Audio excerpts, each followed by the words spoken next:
Ini juga performa Topaz di Riau, hasilnya juga cukup menggembirakan semuanya. Mulai tahun 2013 itu panennya perdana 14,5 ton, terus dia naik terus hingga 35 ton paling tinggi. Ini juga kami lakukan tes di Jambi. Hasilnya seperti yang Bapak Ibu lihat di slide. Ini juga masih Jambi, teman di jenis lahan yang berbeda.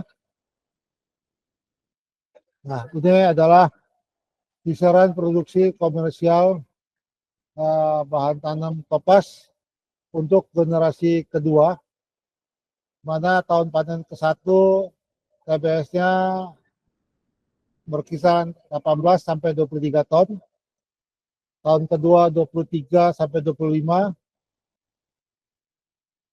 tahun ketiga 26 sampai 30, tahun keempat dan ke-15 31 sampai 38.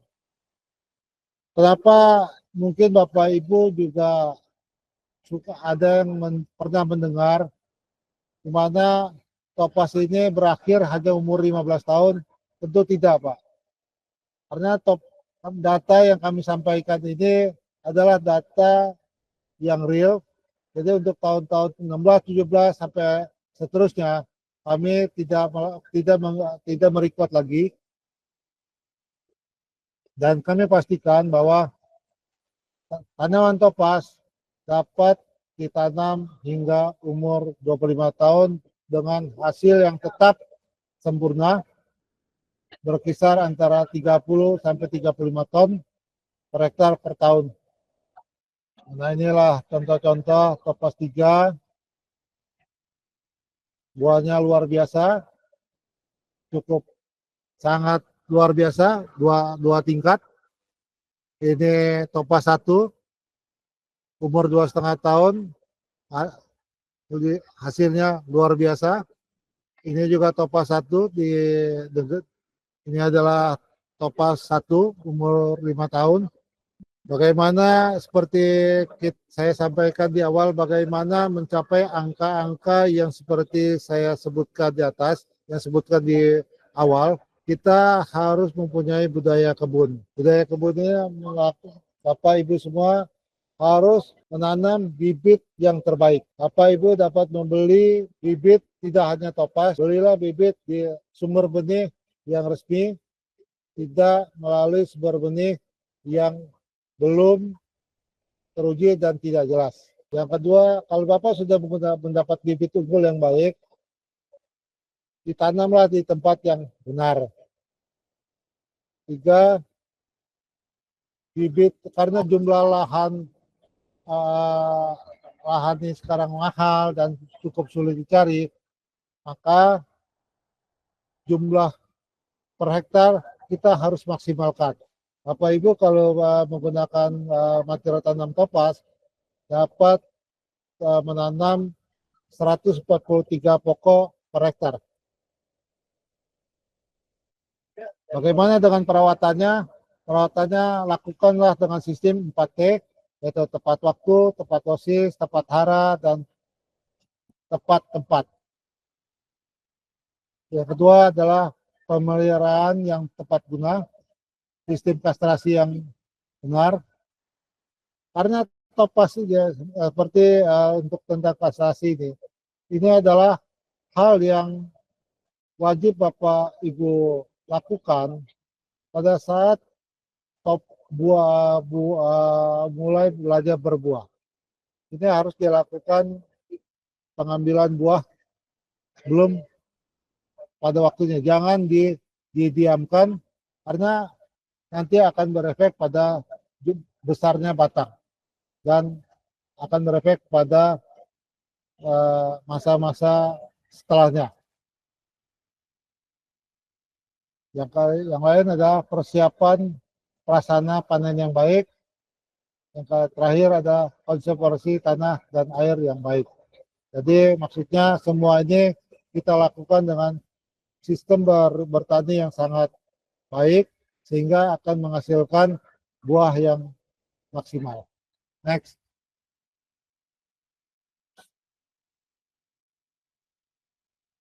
Nah, ini adalah bagaimana kami melakukan polinasi untuk mendapatkan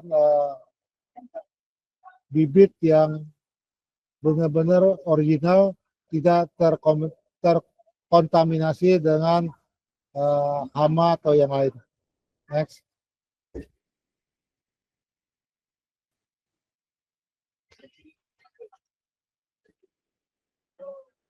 Next.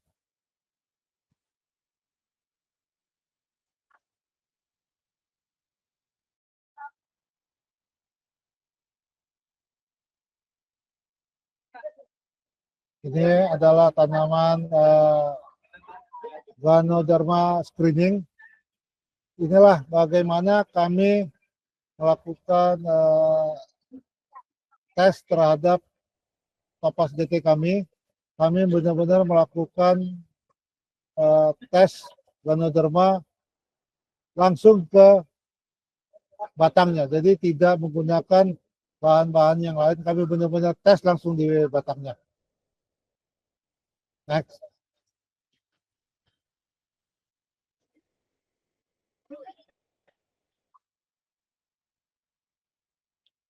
Seperti ketahui Bapak Ibu semuanya, Topas GT ini kami sudah melakukan tes sudah melebihi daripada angka 1 juta bibit yang kami tes dan kami musnahkan dan terus kami lakukan hingga kini, dan jumlahnya ini tahun 2002 aja udah hampir 1.100.000, dan saat ini data terakhir yang belum saya tampilkan sudah mendekati angka 1,5 juta kecambah yang kami lakukan untuk tes hanya untuk Ganoderma. Next.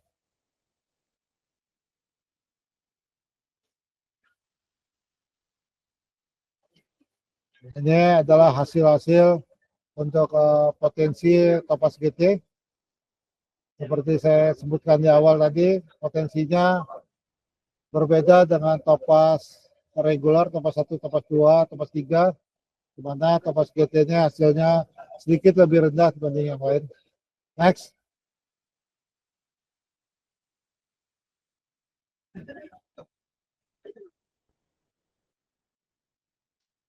Next. Ini adalah testimoni dari petani di Petapahan. Dia cukup puas menggunakan bibit topas. Next. Ini juga petani kami, petani yang menanam topas di Kampar. Next.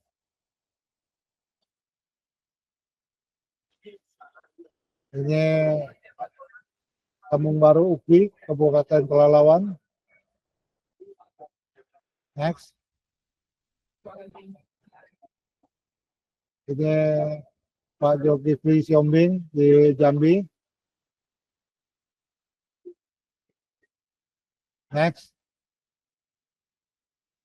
Nah, ini petani di Petapahan 2 tahun berturut-turut mendapat penghargaan capai panen tertinggi. Next. Nah, Bapak Ibu semuanya, seperti di awal saya informasikan bahwa jangan belilah benih yang baik dan benar. Belilah dari sumber benih, jangan dari sumber yang tidak jelas. Saat ini sangat banyak beredar benih yang dijual di marketplace, dan itu kami tidak menjamin keasliannya. Jadi mohon tidak membeli benih di marketplace. Adapun kami saat ini hanya bekerja sama dengan Sawit Pro, di mana Sawit Pro sendiri ini juga tidak ada di marketplace, dia berupa sistem aplikasi tersendiri. Jadi Bapak Ibu kalau mau beli secara online, belilah, downloadlah aplikasi Sawit Pro, di mana Sawit Pro-nya adalah satu-satunya aplikasi yang bekerja sama dengan kami. Next. Ini selama 2 hari kami melakukan buka booth di sini di CEXPO ini, kami juga banyak sekali mendapat pertanyaan kenapa yang palsu menggunakan ada stempel TPJ-nya, kenapa yang asli tidak menggunakan sampel stempel. Nah, inilah yang membedakan kami dengan bibit kecambah palsu. Kecambah palsu menggunakan stempel, capnya sertifikatnya pun palsu. Jadi kecambah yang asli Topaz tidak ada stempelnya. Hanyalah contoh-contoh benih-benih palsu yang dijual di marketplace.